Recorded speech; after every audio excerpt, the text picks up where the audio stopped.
सना में मैंने सबसे खूबसूरत गिरजा बनवाया, मगर लोग फिर भी मक्का जाते हैं। हर साल हजारों लोग वहां जाते हैं, मगर मेरे सना के गिरजे में कोई कदम तक नहीं रखता। आखिर क्यों? हुजूर, काबा उनके दिल का मरकज है। काबा का जज्बा लोगों के दिलों में बसा हुआ है। तो हम उनके दिल बदल देंगे या फिर उनके रास्ते। काबा को गिराकर सना को दुनिया का नया मरकज बनाएंगे।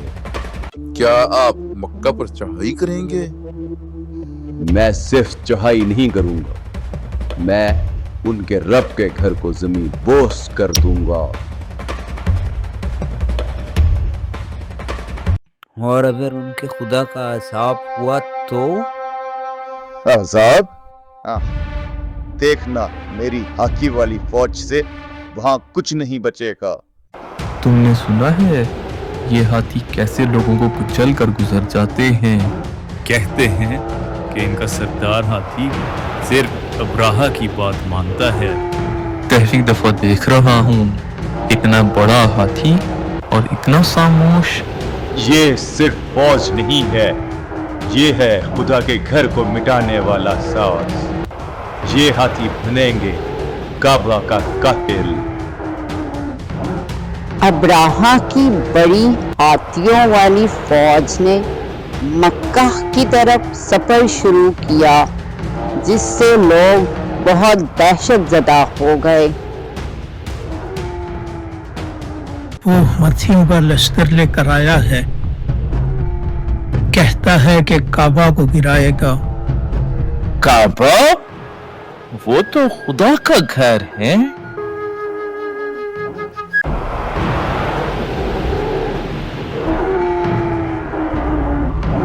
हम मक्का से सिर्फ चंद फरसख दूर हैं हुजूर। सुबह निकलेंगे, पहले काबा फिर तारीख से उसका नाम तक मिटा देंगे। मक्का के पास एक चरागाह में हजरत अब्दुल मुत्तलिब के कुछ ऊँट चर रहे थे। दादी माँ, अब्दुल मुत्तलिब तो हमारे रसूल के दादा थे ना? जी बेटा, हजरत अब्दुल मुत्तलिब हमारे हुजूर सल्लल्लाहु अलैहि वसल्लम के दादा थे। पकड़ो इन्हें, ट्रेमों के पास ले दो। ये सब ऊँट अब हमारे हैं। ऊँट चोरी हो गए। अब्राहा के लश्कर में सब ऊँट चुरा लिए। अब्दुल मुत्तलिब के ऊँट ले गए वो। हुजूर, हमने कुछ ऊँट पकड़े हैं। ये ऊँट किसके हैं? मक्का के बुजुर्ग अब्दुल मुत्तलिब के हैं। कहते हैं कि वही काबे के जिम्मेदार हैं। तो उन्हें पैगाम भिजवाओ कि हम काबला गिराने आए हैं। देखते हैं कि वो क्या करते हैं।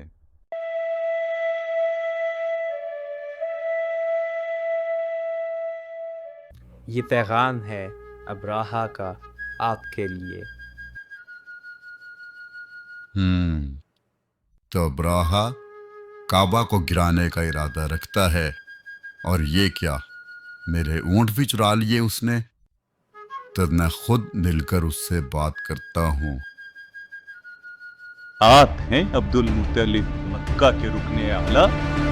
आइए देखिए, आप जैसे शख्स की इज्जत करना मेरा फर्ज है। मैं अपने ऊँटों के लिए आया हूँ यहाँ, जो आपके लश्कर ने चुरा लिए हैं। ऊँट? मैं आपका शहर मिटाने वाला हूँ और आप अपने ऊँट मांगने आए हैं? मैं ऊँटों का मालिक हूँ और वो मेरी जिम्मेदारी है। काबा खुदा का घर है और ये उस घर के मालिक का फैसला है कि वो उसे बचाए या ना बचाए। ठीक है, ले जाओ अपने, मगर काबा को मैं नहीं छोड़ूंगा। अब्दुल मुत्तलिब ने अपने ऊँट लिए और वापस मक्का की तरफ रवाना हो गए। जल्दी करो, सब सामान समेटो, निकलो यहाँ से। वो लोग आते ही होंगे। हम खुदा के मेहमान हैं, उसके घर की हिफाजत वो खुद करेगा। या अल्लाह, तेरा घर तेरे हवाले, तू ही इसी हिफाजत के लिए काफी है।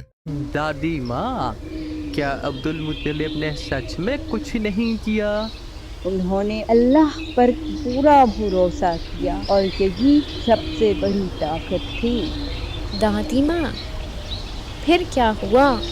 आगे एक ऐसा मौजज़ा हुआ जो क़यामत तक याद रहेगा। ये शहर तो खाली है, कोई भी सामने नहीं आया मुकाबले के लिए। उनका खुदा भी डर गया। ये आसमान पर क्या है? ये तो छोटे छोटे परिंदे मालूम होते हैं। उनके मुंह में कुछ है। ये तो पत्थर है।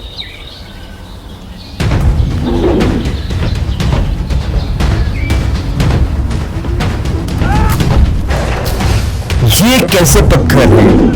ये तो हमें मार रहे हैं। जहाँ ये वो आजाद है जिसका जिक्र लोग करते थे। ना हाथी बचे, ना ही कोई फौज, सिर्फ काबा था। अल्लाह ने अपने घर की हिफाजत छोटे छोटे परिंदों से की। हजूर, ये तो सारा लश्कर ही मर गया। ये अल्लाह का फैसला था। वो अपने घर की हिफाजत खुद करता है। सब बेकार हैं उसके सामने। प्यारे बच्चों, ये कहानी सिर्फ तारीख नहीं है, ये यकीन की मिसाल है। जब तक इंसान अपना ईमान मजबूत रखे, अल्लाह की मदद ज़रूर आती है। याद रखो, जिसका मुहाफ़िज़ अल्लाह होता है, उसे हाथी तो क्या, हवा भी नहीं छू सकती।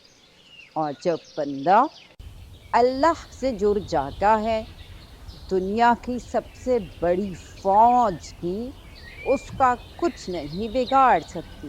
देखते रहिए, सीखते रहिए दादी माँ के साथ, और लाइक और सब्सक्राइब करना ना भूलें।